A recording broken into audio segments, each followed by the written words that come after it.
Hello friends, welcome to Nagvini Achar's kitchen. ಮೊದಲಿಗೆ ನಮ್ಮ ಚಾನಲನ್ನು ಸಬ್ಸ್ಕ್ರೈಬ್ ಮಾಡಿದ್ದ ನಿಮ್ಮೆಲ್ಲರಿಗೂ ತುಂಬಾ ಥ್ಯಾಂಕ್ಸ್ ಹೇಳೋದಕ್ಕೆ ಇಷ್ಟಪಡ್ತೀನಿ.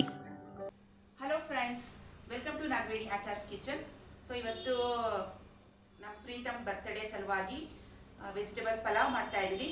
ಸುಮಾರು ಇದು 20 ಜನಕ್ಕಾಗುತ್ತೆ. 20 ಜನಕ್ಕೆ ಲಾರ್ಜ್ ಅಮೌಂಟಲ್ಲಿ ಮಾಡ್ತಾ ಇದ್ದೀವಿ. ಸೊ ನಿಮಗೂ ಕೂಡ ಹೆಲ್ಪ್ ಆಗುತ್ತೆ ಚಿಕ್ಕ ಚಿಕ್ಕ ಬರ್ತ್ಡೇ ಪಾರ್ಟೀಸು, ಫ್ಯಾಮಿಲಿ ಪಾರ್ಟೀಸ್ ಮಾಡಿದಾಗ. ಸೊ ಅಳತೆಲೆ ಹೇಗೆ ಅಂತ ನಾನು ನಿಮಗೆ ಹೇಳ್ತೀನಿ. ವೆಜ್ ದಮ್ ಬಿರಿಯಾನಿ ಮಾಡೋದಕ್ಕೆ ಮೊದಲಿಗೆ ಗ್ರೀನ್ ಮಸಾಲ ಪೇಸ್ಟನ್ನು ಸಿದ್ಧ ಮಾಡ್ಕೋಬೇಕು. ಇದಕ್ಕೆ ಸುಮಾರು 2 ಕಟ್ಟಷ್ಟು ಪುದೀನ ಸೊಪ್ಪನ್ನು ಬಿಡಿಸಿ ಇಟ್ಕೊಂಡಿದ್ದೀನಿ. ಇದನ್ನು ವಾಶ್ ಮಾಡಿ ರೆಡಿ ಮಾಡಿ ಇಟ್ಕೊಂಡ್ಬಿಡೋಣ. ಸ್ಟವ್ ಮೇಲೆ ಒಂದು ಪ್ಯಾನ್ ಇಟ್ಟಿದ್ದೀನಿ. 2 ಸ್ಪೂನಷ್ಟು ಆಯಿಲ್ ಬಿಸಿ ಮಾಡ್ಕೊಂಡಿದ್ದೀನಿ. ಇದರಲ್ಲಿ ಈರುಳ್ಳಿಯನ್ನು ಹಾಕ್ತಾಯಿದ್ದೀನಿ. ಸುಮಾರು 2 ಈರುಳ್ಳಿಯಷ್ಟು ಸಣ್ಣದಾಗಿ ಕಟ್ ಮಾಡಿ ಫ್ರೈ ಮಾಡೋದಕ್ಕೆ ಹಾಕ್ತಾಯಿದ್ದೀನಿ. ಅರ್ಧ ಭಾಗದಷ್ಟು ಈರುಳ್ಳಿ ಫ್ರೈ ಮಾಡೋಕ್ಕೆ ಹಾಕ್ತಾಯಿದ್ದೀನಿ. ಇನ್ನು ಅರ್ಧ ಭಾಗದಷ್ಟು ಒಗ್ಗರಣೆಗೆ ಹಾಕ್ತೀನಿ. ಸುಮಾರು 300 ರಿಂದ 400 ಗ್ರಾಮಷ್ಟು ಈರುಳ್ಳಿ ಬೇಕಾಗುತ್ತೆ ಈ ವೆಜ್ ದಮ್ ಬಿರಿಯಾನಿ ಮಾಡೋದಕ್ಕೆ, ಸುಮಾರು 20 ಜನಕ್ಕೆ. ಹಾಗೆಯೇ ಹಸಿಮೆಣಸಿನ್ಕಾಯಿ 25 ತೊಗೊತಾ ಇದ್ದೀನಿ. ನೀವು ಬೇಕಂದರೆ ಖಾರ ಕಮ್ಮಿ ಅಥವಾ ಜಾಸ್ತಿ ಮಾಡ್ಕೋಬೋದು. ಸುಮಾರು 4 ಗ್ಲಾಸ್ ರೈಸ್ಗೆ ನಾನಿಲ್ಲಿ 25 ಹಸಿಮೆಣಸಿನ್ಕಾಯಿ ತೊಗೊಂಡಿದ್ದೀನಿ. ಅಂದರೆ 1 ಗ್ಲಾಸ್ಗೆ 6 ಹಸಿಮೆಣಸಿನ್ಕಾಯಿ ಅಳತೆ ತೊಗೊಂಡಿದ್ದೀನಿ. ನೀವು ಬೇಕಂದರೆ 4 ತೊಗೊಳ್ಳಿ 1 ಗ್ಲಾಸ್ಗೆ, ಇಲ್ಲಾಂದರೆ 8 ಹಸಿಮೆಣಸಿನ್ಕಾಯಿ ತೊಗೋಬೋದು. ಸುಮಾರು 200 ಗ್ರಾಮ್ಸ್ ಅಷ್ಟು ಬೆಳ್ಳುಳ್ಳಿ, ಹಾಗೆಯೇ 50 ಗ್ರಾಮಷ್ಟು ಶುಂಠಿ, 7 ರಿಂದ 8 ಪೀಸಷ್ಟು ಚಕ್ಕೆ ಹಾಕಿದ್ದೀನಿ. ಜೊತೆಗೆ 8 ಪೀಸಷ್ಟು ಲವಂಗ ಕೂಡ ಸೇರಿಸ್ಕೊಂಡಿದ್ದೀನಿ.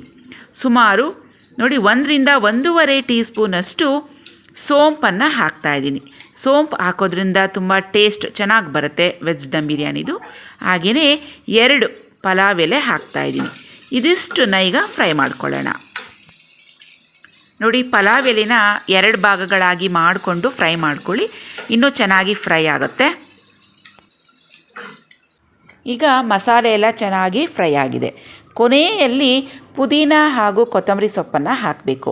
ಸುಮಾರು 2 ಕಟ್ಟಷ್ಟು ಪುದೀನ ಎಲೆಗಳನ್ನು ಬಿಡಿಸಿ ವಾಶ್ ಮಾಡಿಕೊಂಡು ಈ ರೀತಿ ಒಗ್ಗರಣೆ ಪ್ಯಾನ್ಗೆ ಸೇರಿಸ್ಕೊಳ್ತಾ ಇದ್ದೀನಿ. 2 ಕಟ್ಟಷ್ಟು ಪುದೀನ ಹಾಕಿದ್ರೆ ನೀವು ಒಂದು ಅರ್ಧ ಕಟ್ಟಷ್ಟು ಕೊತ್ತಂಬರಿ ಸೊಪ್ಪನ್ನು ಹಾಕ್ಬೋದು. ಇಲ್ಲ ಕೊತ್ತಂಬರಿ ಜಾಸ್ತಿ ಹಾಕ್ತೀವಿ ಅಂದರೂ ಕೂಡ ಹಾಕ್ಕೋಬೋದು. ಪುದೀನ ಜಾಸ್ತಿ ಇರೋದ್ರಿಂದ ನಾನಿಲ್ಲಿ 2 ಕಟ್ಟಷ್ಟು ಹಾಕ್ತಾಯಿದ್ದೀನಿ. ನೋಡಿ, ಈ ಬಿಸಿಗೆ ಅದು ಪುದೀನ ಸೊಪ್ಪೆಲ್ಲ ಚೆನ್ನಾಗಿ ಫ್ರೈ ಆಗಬೇಕು. ನೋಡಿ, ಪುದೀನ ಸೊಪ್ಪೆಲ್ಲ ಫ್ರೈ ಆಗಿದೆ. ಈಗ ಕೊತ್ತಂಬರಿ ಸೊಪ್ಪನ್ನು ಸೇರಿಸ್ತಾ ಇದ್ದೀನಿ. ಅರ್ಧ ಕಟ್ಟಷ್ಟು ಕೊತ್ತಂಬರಿ ಸೊಪ್ಪು ಇದು ಕೂಡ ಸೇರಿಸ್ಕೊಂಡು ಫ್ರೈ ಮಾಡ್ಕೊಳ್ಳೋಣ. ಈಗ ಸ್ಟವನ್ನು ಆಫ್ ಮಾಡ್ಕೋಬೇಕಾಗತ್ತೆ. ನೋಡಿ, ಇಷ್ಟು ಫ್ರೈ ಆದರೆ ಸಾಕು. ಇವಾಗ ಇದು ತಣ್ಣಗಾಗೋದಕ್ಕೆ ಬಿಟ್ಬಿಡೋಣ. ಇದಕ್ಕೆ ಅರ್ಧ ಚಿಪ್ಪಷ್ಟು ಹಸಿ ತೆಂಗಿನಕಾಯನ್ನು ತಗೊಂಡಿದ್ದೀನಿ. ಇದನ್ನು ಸಣ್ಣದಾಗಿ ಕಟ್ ಮಾಡಿಕೊಂಡು ಮಿಕ್ಸಿ ಜಾರ್ಗೆ ಸೇರಿಸ್ಕೊಳ್ಳಿ. ಮೊದಲಿಗೆ ತೆಂಗಿನಕಾಯಿ ತುರಿಯನ್ನು ನುಣ್ಣಕ್ಕೆ ರುಬ್ಕೋಬೇಕು. ಇದು ರುಬ್ಬಾದ ಮೇಲೆ ಇದ್ರ ಜೊತೆಗೇ ನಾವು ಫ್ರೈ ಮಾಡಿ ಇಟ್ಕೊಂಡಿರುವಂಥ ಮಸಾಲೆಗಳನ್ನು ಸೇರಿಸ್ಕೊಂಡು ರುಬ್ಕೊಳ್ಳೋಣ. ಇಲ್ಲಿ ಮಸಾಲೆ ಸ್ವಲ್ಪ ಜಾಸ್ತಿ ಪ್ರಮಾಣದಲ್ಲಿ ಇರೋದ್ರಿಂದ ನಾನು 2 ಭಾಗಗಳಾಗಿ ಮಾಡಿಕೊಂಡು ಫ್ರೈ ಮಾಡ್ಕೋತೀನಿ. ಸ್ವಲ್ಪ ಮಸಾಲೆ ತಣ್ಣಕ್ಕಾಗಿದ್ದರೆ ಒಳ್ಳೆಯದು, ಇಲ್ಲಾಂದರೆ ಮಿಕ್ಸಿ ಜಾರಿಂದ ಮಸಾಲೆ ಎಲ್ಲ ಆಚೆ ಬಂದುಬಿಡುತ್ತೆ. ಬಿಸಿ ಇದ್ದರೆ ಅದು ಆಚೆ ಬಂದುಬಿಡುತ್ತಲ್ವ. ಸೊ ತಣ್ಣಕ್ಕಾಗಿದ್ದರೆ ಒಳ್ಳೆಯದು. ನೋಡಿ, ಈಗ ಅರ್ಧ ಭಾಗದಷ್ಟು ಮಸಾಲೆ ಫ್ರೈ ಆಗಿದೆ. ಮಿಕ್ಕಿರುವಂಥ ಅರ್ಧ ಭಾಗ ಕೂಡ ನಾನು ಸೇರಿಸ್ಕೊಂಡು ಈಗ ಒಟ್ಟಿಗೆ ಎಲ್ಲ ರುಬ್ಕೊಂಡ್ಬಿಡ್ತೀನಿ. ನಮ್ಮ ಗ್ರೀನ್ ಮಸಾಲೆ ಪೇಸ್ಟ್ ವೆಜ್ ದಮ್ ಬಿರಿಯಾನಿಗೆ ತಯಾರಿಯಾಗಿದೆ. ಈ ರೀತಿ ನಾವು ಮಸಾಲೆಗಳನ್ನೆಲ್ಲ ಎಣ್ಣೆಯಲ್ಲಿ ಹದವಾಗಿ ಫ್ರೈ ಮಾಡಿ ಹಾಕೋದ್ರಿಂದ ಪಲಾವು ಬೇಗ ಹಳಸೋಗೋದಿಲ್ಲ, ಚೆನ್ನಾಗಿರುತ್ತೆ. ಯಾಕಂದರೆ ಪಾರ್ಟಿ ಟೈಮಲ್ಲಿ ನಾವು ಜಾಸ್ತಿ ಪ್ರಮಾಣದಲ್ಲಿ ಮಾಡೋದ್ರಿಂದ ಸ್ಪೂನಲ್ಲಿ ಮಿಕ್ಸ್ ಮಾಡ್ತಾ ಮಾಡ್ತಾ ಪಲಾವೆಲ್ಲ ಬೇಗ ಅಳಿಸ್ದಂಗೆ ಆಗಿಬಿಡುತ್ತೆ. ಈ ರೀತಿ ಮಸಾಲೆ ಫ್ರೈ ಮಾಡಿಕೊಂಡು ಒಮ್ಮೆ ಮಾಡಿ ನೋಡಿ. ಮೊದಲಿಗೆ ಒಂದು ಪಾತ್ರೆ ಇಟ್ಕೊಂಡಿದ್ದೀನಿ. ಆಯಿಲ್ ಹಾಕ್ಕೊಳ್ಳೋಣ.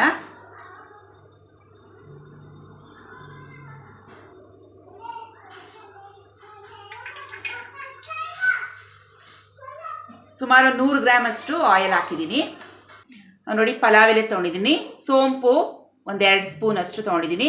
ಚಕ್ಕೆ, ಲವಂಗ, ಏಲಕ್ಕಿ, ಹಾಗೆಯೇ ಇದು ಸ್ಟಾರ್ ಹೂವು. ನೋಡಿ, ಇದಿಷ್ಟನ್ನ ಇವಾಗ ಒಗ್ಗರಣೆಗೆ ಹಾಕ್ಕೊಳ್ಳೋಣ.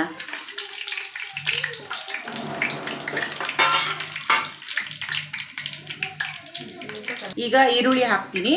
ಸುಮಾರು 3 ಈರುಳ್ಳಿಯಷ್ಟು ತೊಗೊಂಡಿದ್ದೀನಿ, ದೊಡ್ಡ ಸೈಜು. ಸ್ವಲ್ಪ ಫ್ರೈ ಮಾಡ್ಕೊಳ್ಳೋಣ. ಈರುಳ್ಳಿ ಒಂದು 50% ಅಷ್ಟು ಫ್ರೈ ಆಗಿದೆ. ಇದರಲ್ಲೀಗ ರುಬ್ಬಿರುವಂಥ ಮಸಾಲೆ ಹಾಕ್ತೀನಿ. ಮಸಾಲೆ ಹಾಕಿದಾಗ ಫ್ಲೇಮ್ ಕಡೆ ಸ್ವಲ್ಪ ಗಮನವಿರಲಿ, ಏಕೆಂದರೆ ಮಸಾಲೆ ಎಲ್ಲ ಪಾತ್ರೆಗೆ ಕಚ್ಕೊಂಡಂಗೆ ಆಗಿಬಿಡುತ್ತೆ, ಇಲ್ಲಾಂದರೆ ಸೀದೋಗುತ್ತೆ. ಮಸಾಲೆ ಹಾಕಿದಾಗ ಸಿಮ್ ಫ್ಲೇಮ್ನಲ್ಲಿ ಇದನ್ನು ಫ್ರೈ ಮಾಡಿಕೊಂಡ್ರೆ ಒಳ್ಳೆಯದು, ಟೇಸ್ಟ್ ಕೂಡ ಹಾಗೆ ಇರುತ್ತೆ. ಮಸಾಲೆ ಈಗ ಆಲ್ರೆಡಿ ನಾನು ಫ್ರೈ ಮಾಡಿ ರುಬ್ಬಿರೋದ್ರಿಂದ ಸೊ ಹೆಚ್ಚಿಗೆ ಆಯಿಲ್ನಲ್ಲಿ ಫ್ರೈ ಮಾಡಬೇಕು ಅಂತ ಅವಶ್ಯಕತೆ ಏನಿಲ್ಲ. ಒಂದು 2 ನಿಮಿಷ ಫ್ರೈ ಮಾಡಿಕೊಂಡ್ರೆ ಸಾಕು. ಫ್ರೆಂಡ್ಸ್ ನೋಡಿದ್ದು 2 ನಿಮಿಷ ಫ್ರೈ ಮಾಡ್ಕೊಂಡಿದ್ದೀನಿ. ಇದರಲ್ಲೀಗ ತೊಗೊಂಡಿರುವಂಥ ಟೊಮೆಟೊ ಸೇರಿಸೋಣ. ಸುಮಾರು ಒಂದು 1/4 kg ಟೊಮೆಟೊ ತೊಗೊಂಡಿದ್ದೀನಿ. ನಾನು ಒಂದ್ಸತಿ ಚೆನ್ನಾಗಿ ಮಿಕ್ಸ್ ಮಾಡ್ಕೊತೀನಿ. ಇದರಲ್ಲಿ ಇವಾಗ ಮಿಕ್ಸ್ಡ್ ವೆಜಿಟೇಬಲ್ಸ್ ತೊಗೊಂಡಿದ್ದೀನಿ ನೋಡಿ. ಗೆಡ್ಡೆಕೋಸು, ಕ್ಯಾರೆಟ್ ಹಾಗೆಯೇ ಬೀನ್ಸ್, ಇದಿಷ್ಟು ಸೇರಿ ನಾನು ಅರ್ಧ kg ತೊಗೊಂಡಿದ್ದೀನಿ.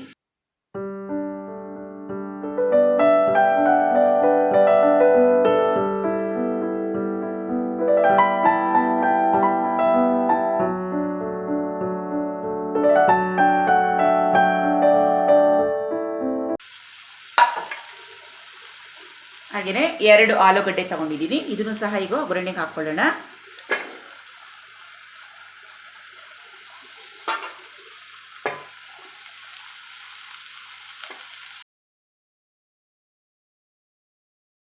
ಇದನ್ನೆಲ್ಲ ಒಂದು ಸ್ವಲ್ಪ ಚೆನ್ನಾಗಿ ಫ್ರೈ ಮಾಡ್ಕೊಳ್ಳೋಣ.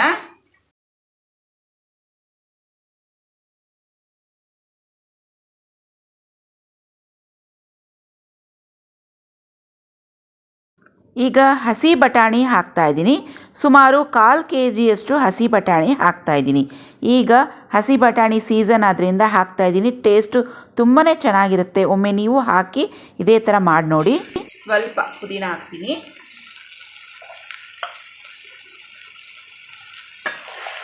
ಇದೆಲ್ಲ ಒಂದು ಚೆನ್ನಾಗೀಗ ಮಿಕ್ಸ್ ಮಾಡ್ಕೊಳ್ಳೋಣ.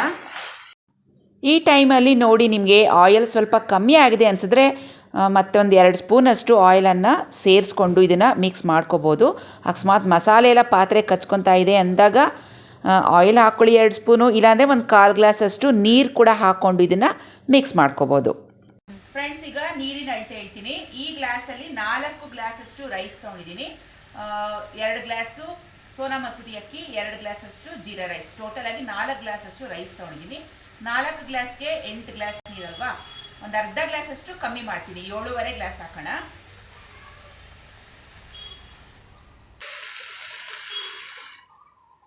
ಒಂದು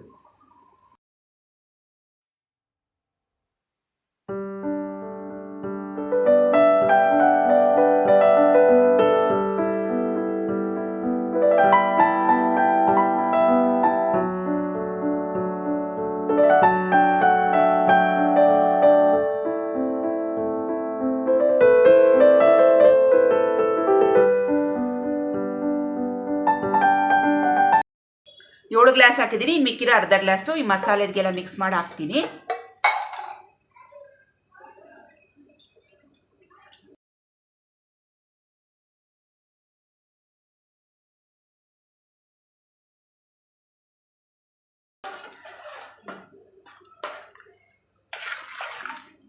ಸೊ ಟೋಟಲ್ ಆಗಿ ಇವಾಗ 7.5 ಗ್ಲಾಸಷ್ಟು ನೀರು ಹಾಕಿದ್ದೀನಿ.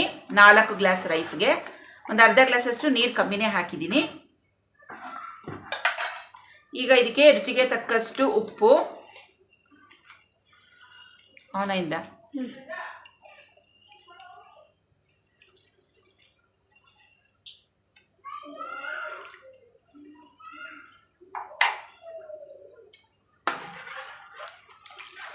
ಫ್ರೆಂಡ್ಸ್, ಈಗ ಉಪ್ಪು ಹಾಕಿದಾಗಿದೆ. ಇದನ್ನ ಕವರ್ ಮಾಡಿ ಇಟ್ಬಿಡೋಣ.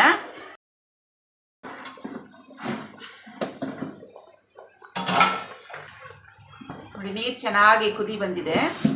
ಈ ಟೈಮಲ್ಲಿ ಸ್ವಲ್ಪ ನೀರನ್ನು ಟೇಸ್ಟ್ ಮಾಡಿ ನೋಡಿ, ಉಪ್ಪು ಅಥವಾ ಖಾರ ಏನಾದ್ರು ಬೇಕಂದರೆ ಹಾಕ್ಕೋಬೋದು. ನಾನು ಹಾಕಿರೋವಂಥದ್ದು ಅಳತೆ ಎಲ್ಲ ಕರೆಕ್ಟಾಗಿದೆ ನನಗೆ.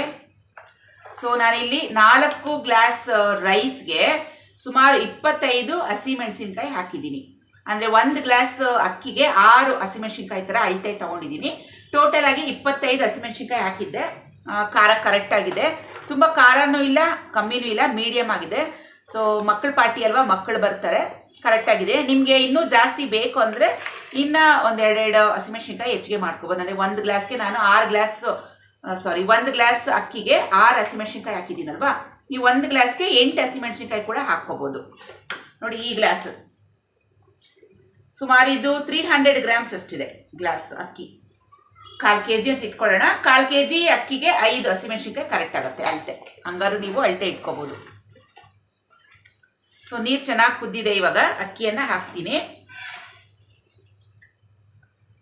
ಸೊ ಅಕ್ಕಿ ಮೊದಲೇ ವಾಶ್ ಮಾಡಿ ಇಟ್ಕೊಂಡಿದ್ದೆ.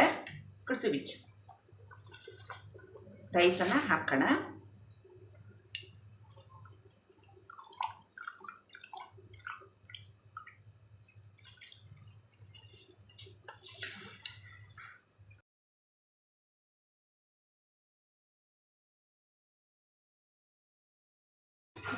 ಬೇಡ, ಅಕ್ಕಿ ಹಾಕಿದ್ದೀನಿ. ಇದೆಲ್ಲ ಒಂದ್ಸತಿ ಚೆನ್ನಾಗಿ ಮಿಕ್ಸ್ ಮಾಡ್ಕೊಳ್ಳೋಣ.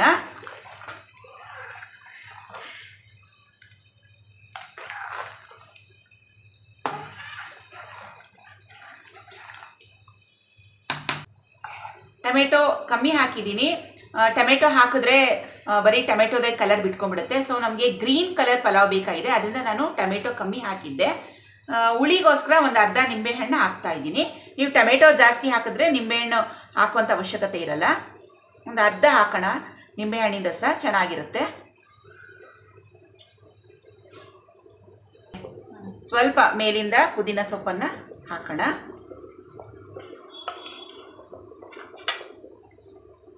ಚೆನ್ನಾಗಿ ಈ ಥರ ಮಿಕ್ಸ್ ಮಾಡ್ಕೊಳ್ಳೋಣ.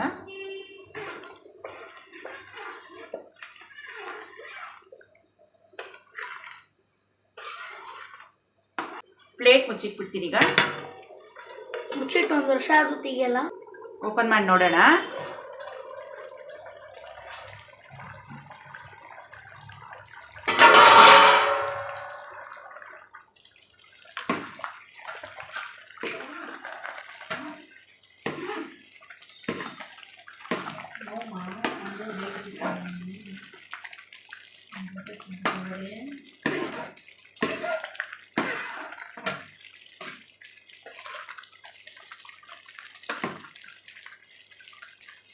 ನೋಡಿ ನೀರಿನ ಅಂಶ ಎಲ್ಲ ಒಂದು ಸ್ವಲ್ಪ ಅಷ್ಟು ಉಳಿದಿದೆ. ಅಕ್ಕಿ ಕೂಡ ನೋಡಿ 1/4 ಬೆಂದಿದೆ.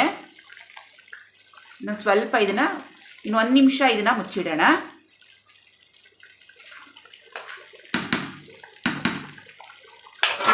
ಇನ್ನು 1 ನಿಮಿಷ ಇದನ್ನು ಕ್ಲೋಸ್ ಮಾಡಿಡೋಣ.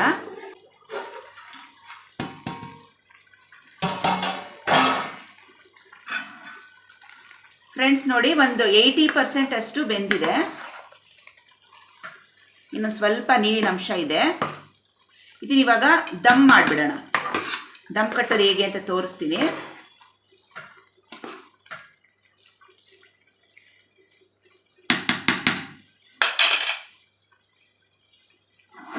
ಸೊ ಈ ಪಾತ್ರೆ ಕೆಳಗೆ ಇವಾಗ ಒಂದು ಕಬ್ಬಿಣದ್ದು ಹಂಚಿಡ್ತೀನಿ, ಪ್ಯಾನ್ ಇಡ್ತೀನಿ.